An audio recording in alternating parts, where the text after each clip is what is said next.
Konnichiwa explorers, आज की video में हम लोग शैडो स्लेव की चैप्टर 2 की एक्सप्लेनेशन करने वाले हैं।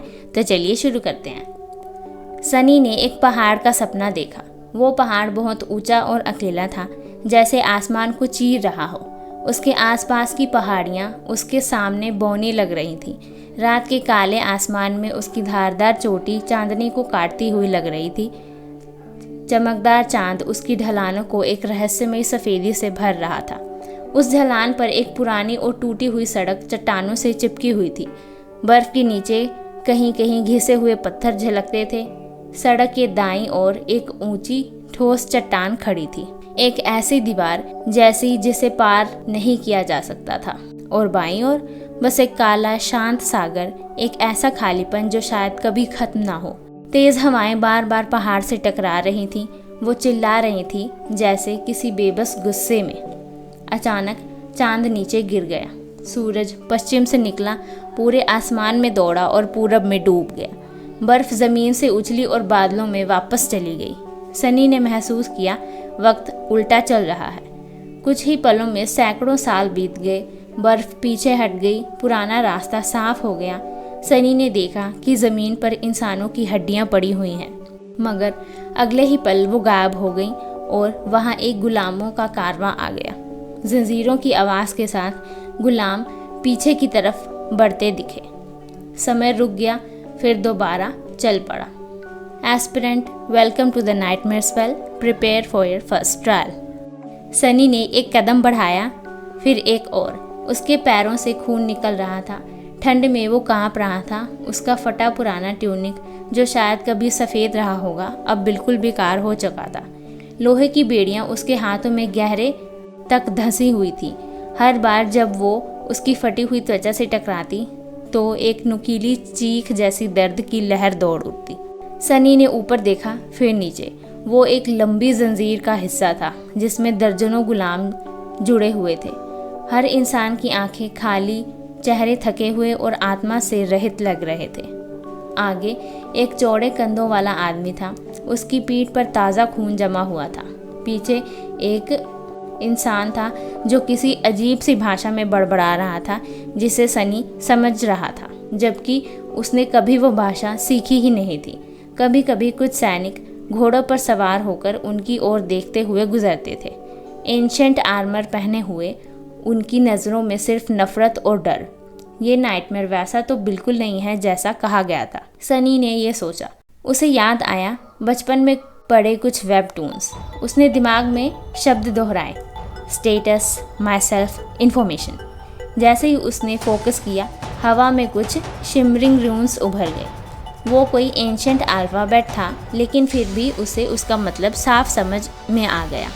Name, sunless, true name, blank, rank, aspirant, soul core, dormant, memories, blank, echoes, blank, attributes, fated, mark of divinity, child of shadows, aspect, temple slave. Aspect description, temple slave एक ऐसा गुलाम है जिसकी कोई उपयोगिता नहीं। एक टेम्पल स्लेव वैसा ही होता है, लेकिन उससे भी ज़्यादा दुर्लभ। सनी हैरान रह गया। No useless aspect. जैसे ही ये ख्याल उसके दिमाग में आया, वो लड़खड़ा गया। उसका संतुलन बिगड़ गया। पीछे की जंजीरें खिंच गईं। अबे देख के नहीं चलता क्या? सनी ने जल्दी से रून्स को डिसमिस किया जो सिर्फ उसी को दिखाई दे रही थी। वो फिर से चलने लगा, लेकिन एक बार फिर गलती से चेन को खींच बैठा। तुझे जान से मार दूंगा। आगे चल रहा ब्रॉड शोल्डर्ड आदमी हंसा, बिना पीछे देखे। क्यों तकलीफ ले रहा है? ये कमज़ोर तो सुबह तक मरेगा ही। पहाड़ उसे निगल जाएगा। थोड़ी देर बाद वो फिर बोला, हमें भी मार डालेगा, बस थोड़ी देर में। समझ नहीं आता इंपीरियल्स को क्या मिल रहा है हमें इस ठंड में मरवाने से।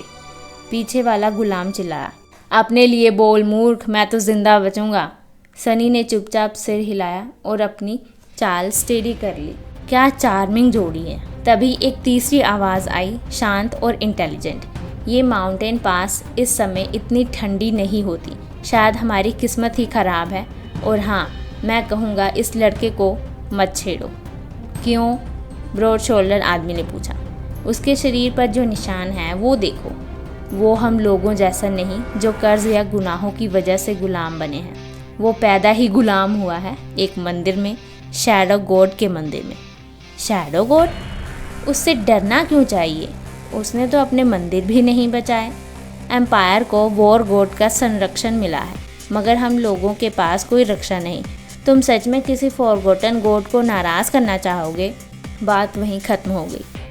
एक जवान सिपाही आया, एक सफ़ेद घोड़े पर, सिंपल लेदर आर्मर, भाला, तलवार और एक ऐसा चेहरा जो किसी हिस्टोरिकल ड्रामा के मेन लीड जैसा लगता था।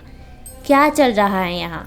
कोई जवाब नहीं दे रहा था। जेंटल वॉइस वाला गुलाम बोला, कुछ नहीं सर, हम थके हुए हैं और ठंड से परेशान हैं, खासकर ये छोटा बच्चा। सिपाही ने सनी को देखा। उसकी आंखों में दया थी। उसने अपनी बेल्ट से फ्लास्क निकाला और सनी की तरफ बढ़ाया। थोड़ा और सह लो, जल्दी ही कैंप लगेगा, तब तक पानी पियो। सनी सोच रहा था, बच्चा? सीरियसली? मैं बच्चा नहीं हूँ। लेकिन सच ये भी था, उसे बहुत प्यास लगी थी। जैसे ही सनी ने फ्लास्क लेना चाहा, हवा में एक कोड़ा लहराया और उसकी पीठ को चीर गया। एक बुजुर्ग गुस्सैल सिपाही अपने घोड़े पर आया और यंगर सोल्जर को घूरते हुए चिल्लाया, तू कर क्या रहा है? सर, मैं बस इसे पानी दे रहा था। तू इसे इंसान समझ रहा है क्या? ये गुलाम है, इंसानों की तरफ बर्ताव करेगा तो ये उड़ने लगेंगे। यंग सोल्जर ने सिर झुका लिया, फ्लास्क वापस अपनी बेल्ट में रख लिया। सनी ने उस बुजुर्ग को जाते देखा और मन में सोचा, तू सबसे पहले मरेगा, मैं देखूंगा। फिर उसने पीछे देखा, जहां यंग सोल्जर चुपचाप चल रहा था, और तू दूसरा। और हमारा चैप्टर यहीं पर ख़त्म हो जाता है। चैप्टर 3 की एक्सप्लेनेशन हम आपको अगली वीडियो में समझाएंगे, तो तब तक के लिए हमारे चैनल को सब्सक्राइब ज़रूर कर लें।